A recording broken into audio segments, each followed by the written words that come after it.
Dude, Adonai Mitchell, man. This guy is a beast, so I'm not wasting your time with an intro. Let's talk strengths. At 6'2", 205 pounds, Mitchell is in the 69th percentile, nice, for height, and 60th percentile for weight. But his athleticism for his size is rare. And not just the type of rare that we willy-nilly say about guys every single year, but literally rare. His 4.34 second 40-yard dash was 95th percentile, his 39.5-inch vert was 91st, and his 136-inch broad jump was 99th percentile, giving him a 9.99 relative athletic score, which is 5th all-time of all combine performers.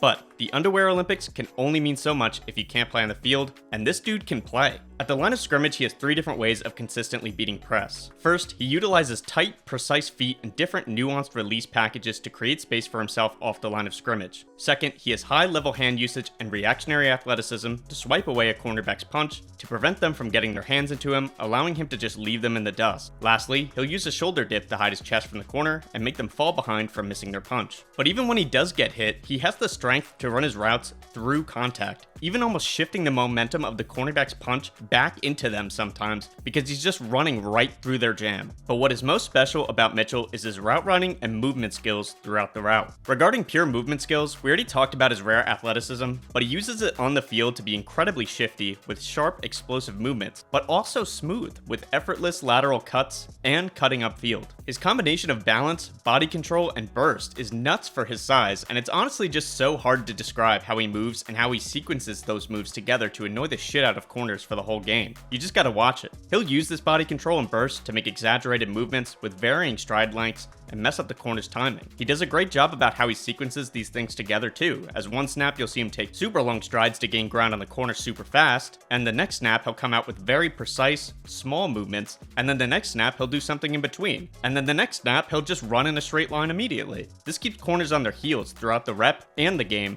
and he knows how to capitalize on any mistakes the cornerback may make due to the lack of consistent timing. But his actual route running IQ and technique is excellent too. He uses subtle movements to keep corners guessing, runs routes in their blind spot consistently, and he's excellent at adjusting his route to zone coverage. His hand usage during the route is just as good as it is during the line of scrimmage, and he constantly knocks cornerbacks' hands off him to prevent them from staying connected during the route and tracking his movement. He can run practically any route on the field and even combinations off the standard route tree. When he's playing at his highest effort, it's extremely difficult to cover this guy in man coverage due to his movement and route running ability and his route running IQ. But he's also excellent catching the ball. He has reliable hands to extend outside his frame and snag the ball out of the air, and he only had 1 drop in 2023. He has high level ability to find the ball in the air, to adjust to it, and then to track it into his hands, even in traffic. His body control allows him to make difficult sideline catches while landing both feet in bounds, and he shows excellent focus at the catch point. As for weaknesses, I have very few, but the big one I have is that his routes off ball are lackadaisical. When he's not the primary, you do see the effort dwindle, and I don't really love it. This leads to a lot of tape where one play he looks like he could be the best wide receiver in this whole class, and the next play he looks like a 5th round pick. It even seems to happen on plays where he's a legitimate viable option, which is just not a good look. I believe his justification for this was that it was to conserve energy and to further change up speeds in the looks he's giving to the defense, so there is the counterpoint. I would say there's some validity to that, but I think that he does it a bit too much. Perhaps there's a happy medium in there somewhere, but it did bother me when I watched it, to say the least, just because it makes him out to be a very inconsistent player. But also, perception doesn't matter as much as the results, and as long as he has results, it's not a huge deal. But that's also part of the problem. He only has 1 year of good college production, and even then it was just good, as he only had 845 yards, which was the most in his collegiate career. Lastly, I think he could stand to get better positioning on contested catches and fight at the catch point a bit more, which is shown on film sometimes, but also shown in his 36.4 contested catch rating, which isn't awful, but it's not good.